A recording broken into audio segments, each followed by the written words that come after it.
আসসালামু আলাইকুম। যারা বিকাশ অ্যাপে ঢুকতে পারছেন না, the app is under maintenance, error code 7280 দেখাচ্ছে, তাদের জন্য আজকের এই ছোট ভিডিও। এর সমস্যায় আমিও ভুগেছি, তো এর সমাধান আমি যেভাবে পেয়েছি সেটা আপনাদেরকে বলে দিই, আপনারাও হয়তো এর সমাধান পেয়ে যাবেন। এই জন্য আপনাকে যা করতে হবে, আপনাকে যখন এরর কোড দেখাচ্ছে তখন আপনি যে সিম থেকে আপনি নেট ইউজ করছিলেন সেটা চেঞ্জ করে দেবেন। তো আমি যেভাবে করেছি সেটা হচ্ছে আমি ওয়ান সিম থেকে নেট ইউজ করেছিলাম। এখন আমি নেট ইউজ করি সিম 2 থেকে। তো সিম 2 থেকে যখন নেট ইউজ করি তখন আমার বিকাশ অ্যাপ কাজ করছে। আমি দেখাচ্ছি আপনাদেরকে। ডাটা কানেক্ট করলাম, এখানে সিম 12 সিম, এইখানে দেখেন ইন্টারনেট কানেকশন সিম 2 তে আছে। তো আমি প্রথমে ইউজ করেছিলাম সিম 1 থেকে। তো এই জন্য আপনাকে সিম 1 বা 2 তে এমবি কিনতে হবে না, আপনি জাস্ট সিমের গাইডটা পরিবর্তন করে দেবেন। 1 এর সিমটা 2 তে এবং 2 এর সিমটা 1 এ নিয়ে যাবেন। যদি আপনি 2 সিম থেকে ইউজ করে থাকেন তাহলে এখন সেটা 1 সিম থেকে ব্যবহার করেন। আর যদি 1 থেকে নেট ইউজ করে থাকেন আগে, এখন 2 থেকে ইউজ করবেন। এতটুকু করলে আপনার সমস্যার সমাধান হয়ে যাবে।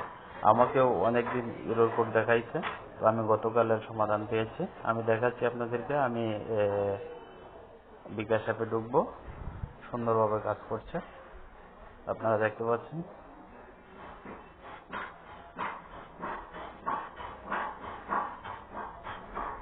এই যে দেখেন ঢুকে গেছে। এখন আমি পিন নাম্বার দিলেই ঢুকে যাবে, আমি পিন দিচ্ছি না সিকিউরিটির জন্য। তো আপনারা এটা ট্রাই করে দেখতে পারেন। জাস্ট ইন্টারনেট কানেকশনটা চেঞ্জ করবেন। 1 সিমে আগে ব্যবহার করে থাকলে এখন 2 সিমে ব্যবহার করবেন, আর যদি 2 সিমে ব্যবহার করে থাকেন এখন করবেন 1 সিমে। তো এই জন্য আপনি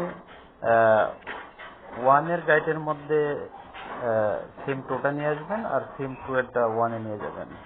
জাস্ট সিমটা পরিবর্তন করে দিবেন এবং কানেকশনটা চেঞ্জ করবেন। আগে 1 সিম থেকে ইউজ করে থাকলে এখন 2 সিম থেকে নেট ইউজ করেন। আর যদি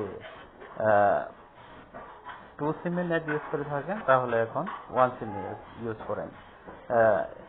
এর কারণ হচ্ছে একটা ফোনের মধ্যে 2টা নাম্বার আছে, আমি দেখাচ্ছি।